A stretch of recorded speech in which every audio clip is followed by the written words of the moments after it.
Marcus Ashford avait bâti sa fortune sur des calculs froids et une efficacité impitoyable. À 41 ans, il avait appris que le sentiment coûtait cher et que la compassion était un luxe que les gens à succès ne pouvaient se permettre. Son chauffeur savait qu'il fallait garder la cloison relevée, son assistante savait qu'il ne fallait jamais poser de questions personnelles et son ex-femme l'avait compris trop tard. Son cœur était aussi impénétrable que la tour d'acier et de verre qui portait son nom. La pluie avait commencé il y a 1 heure, une de ces tempêtes d'automne qui transformaient les rues de la ville en rivières. Marcus était assis à l'arrière de sa voiture, examinant les documents d'acquisition qui allaient supprimer 200 emplois le lendemain matin. « Juste des chiffres dans un tableau, juste des affaires, monsieur », dit son chauffeur à travers l'interphone, rompant le protocole. « Il y a quelqu'un sur ce banc, là devant, une femme avec un bébé, sous cette pluie. »« Continuez, »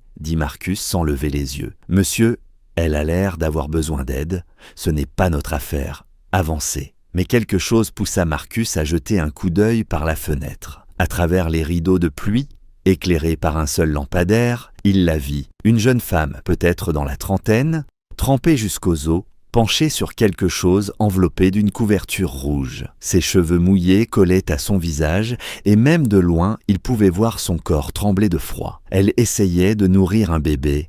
Son bébé, sous un banc, en pleine tempête. Marcus sentit quelque chose se fissurer dans sa poitrine, une sensation si étrangère qu'il lui fallut un instant pour la reconnaître. La compassion. « Arrêtez la voiture », s'entendit-il dire. Son chauffeur s'exécuta aussitôt, la surprise évidente dans la rapidité du geste. Marcus attrapa son pardessus et sortit sous l'averse, regrettant déjà cet instant de faiblesse. La pluie était froide et implacable, traversant son costume hors de prix en quelques secondes. Il s'approcha lentement du banc, ne voulant pas l'effrayer. De près, elle paraissait plus jeune qu'il ne l'avait pensé, avec des traits délicats et des yeux remplis d'une détermination désespérée. Le bébé dans ses bras n'avait pas plus de quelques mois, enveloppé dans ce qui semblait être tous les vêtements qu'elle possédait. « Madame !» cria Marcus pour couvrir le bruit de la pluie, « vous devez quitter cet endroit. » Elle leva les yeux vers lui, avec une lassitude née de trop de déception. « Nous allons bien, laissez-nous tranquilles.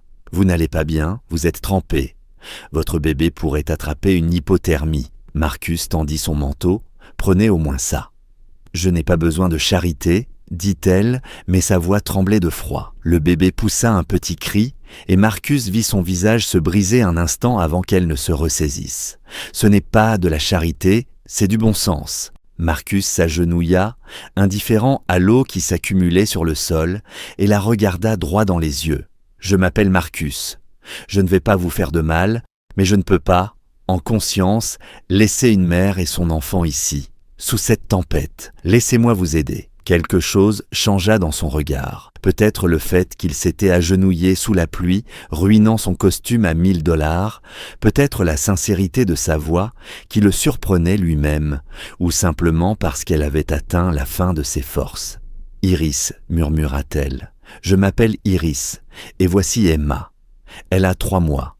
Bonjour Iris. »« Bonjour Emma. » Marcus posa doucement son manteau sur elles deux. « J'ai une voiture juste là, chaude et sèche. Venez avec moi, juste pour sortir de la pluie. Nous verrons le reste après. » Iris hésita, pesant visiblement le danger d'un inconnu contre celui de la tempête. Enfin, elle hocha la tête. Marcus l'aida à se lever, la soutenant quand elle vacilla légèrement, et les guida jusqu'à la voiture. Une fois à l'intérieur, avec le chauffage en marche et des serviettes que son chauffeur avait miraculeusement trouvées, Iris commença à se réchauffer. Le bébé, Emma, avait cessé de pleurer et regardait autour d'elle avec des yeux curieux. « Quand avez-vous mangé pour la dernière fois ?» demanda Marcus. Le silence d'Iris fut une réponse suffisante. Marcus ordonna à son chauffeur de les conduire à son penthouse plutôt qu'à sa destination initiale. Un gala de charité où il devait prononcer un discours sur la responsabilité d'entreprise. L'ironie de la situation ne lui échappa pas.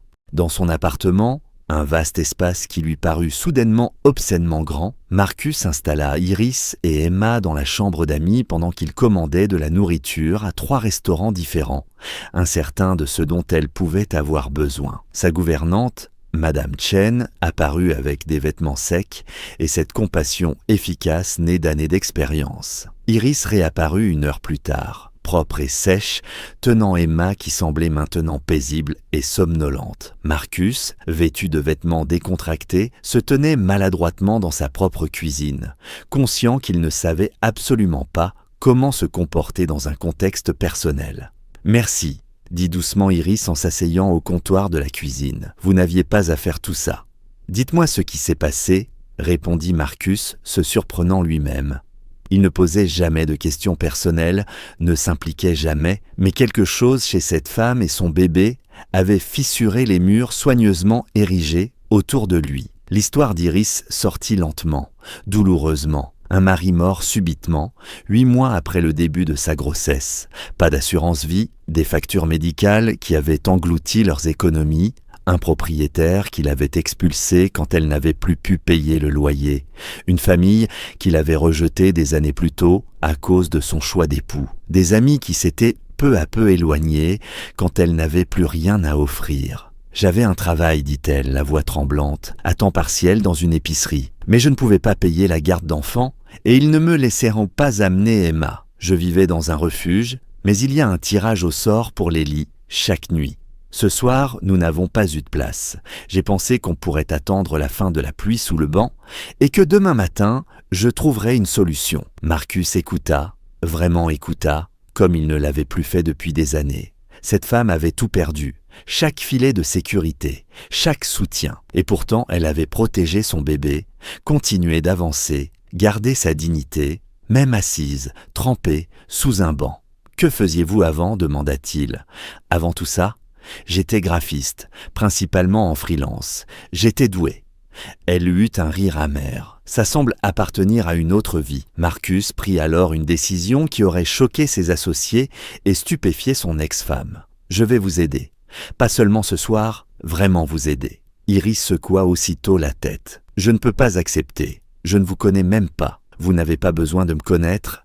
Il suffit de me laisser faire quelque chose de bien. Pour une fois dans ma misérable vie. » Marcus se passe une main dans les cheveux, agacé par sa propre maladresse. « Je dirige une entreprise, Ashford Technologies.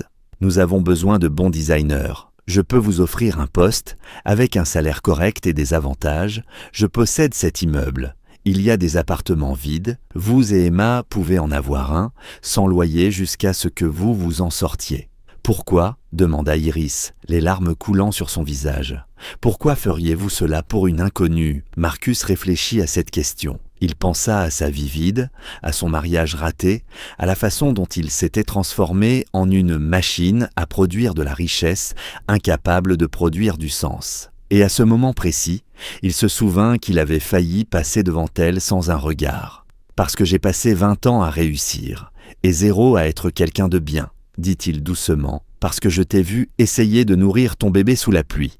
Et pour la première fois depuis si longtemps, j'ai ressenti autre chose que l'ambition et la colère. Parce que peut-être qu'en t'aidant, je m'aide moi-même à comprendre quel genre d'homme je veux devenir. » Iris le regarda longuement. « J'accepte le travail, mais je paierai le loyer dès que je le pourrai. Et cela ne veut pas dire que tu me possèdes, ni ma gratitude. J'accepte de l'aide, pas la charité. C'est différent. » Marcus sourit, vraiment sourit, pour la première fois depuis des mois. Marché conclu. Au fil des semaines, quelque chose d'inattendu se produisit. Iris se révéla aussi talentueuse qu'elle l'avait dit, devenant rapidement indispensable à son équipe de design. Emma devint la mascotte du bureau, avec les employés, autrefois terrifiés par Marcus, fondant devant elle pendant les pauses. Et Marcus se surprit à passer moins de temps dans les salles de réunion et plus de temps à prendre un café avec Iris, à parler de tout et de rien. Elle le défiait d'une manière que personne n'avait jamais osé, le remettait à sa place quand il devenait froid, le faisait rire de lui-même, lui montrait que le succès sans lien humain n'était qu'une forme coûteuse de solitude. « Tu n'es pas aussi froid que tu veux le faire croire, » lui dit Iris un soir, 3 mois après cette nuit pluvieuse. Ils étaient encore dans son bureau, tard. Emma dormait dans un petit berceau de voyage. « Tu es juste effrayé. Effrayé d'avoir besoin des autres, effrayé d'être vulnérable. »« C'est ton avis de professionnel » demanda Marcus sans sa pointe habituelle d'ironie. C'est l'observation de quelqu'un qui a tout perdu et qui a compris qu'avoir besoin d'aide ne te rend pas faible, ça te rend humain. Elle le regarda droit dans les yeux. « Tu nous as sauvés cette nuit-là, mais je crois que, d'une certaine façon, nous te sauvons aussi. » Marcus sentit les murs qu'il avait bâtis s'effondrer complètement. « Je suis amoureux de toi depuis cette nuit-là, » avoua-t-il. Te voir protéger Emma sous la pluie, refuser d'abandonner alors que tu en avais toutes les raisons, tu es la personne la plus forte que j'ai jamais rencontrée, et la plus douce. Et je sais que je ne te mérite pas, que je suis trop abîmé, trop froid, trop figé dans mes habitudes. Mais Iris l'embrassa, faisant taire son autodérision.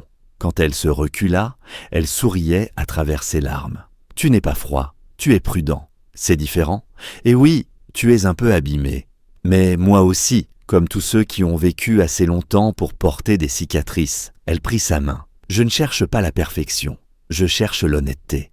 Quelqu'un qui sera là, sous la pluie. Quand ça comptera, tu l'as fait et tu continues de le faire. » À partir de là, ils construisirent quelque chose ensemble, lentement, prudemment. Marcus apprit à être vulnérable, à demander de l'aide, à valoriser la connexion plutôt que la conquête. Iris lui apprit que la force, parfois, c'est savoir admettre sa faiblesse, que le succès ne signifie rien s'il n'y a personne pour le partager. 1 an plus tard, Marcus fit sa demande sur ce même banc du parc pendant une autre averse, parce que certains moments méritent d'être recréés. Iris dit oui, tandis qu'Emma, désormais capable de marcher et de babiller, éclaboussait joyeusement dans les flaques avec ses petites bottes de pluie. Le PDG froid qui avait bâti un empire sur l'efficacité impitoyable avait découvert quelque chose de bien plus précieux, que la compassion n'est pas une faiblesse, que s'arrêter pour aider quelqu'un dans le besoin peut changer de vie, et que parfois, le plus grand des succès ne se mesure pas en acquisition ni en profit,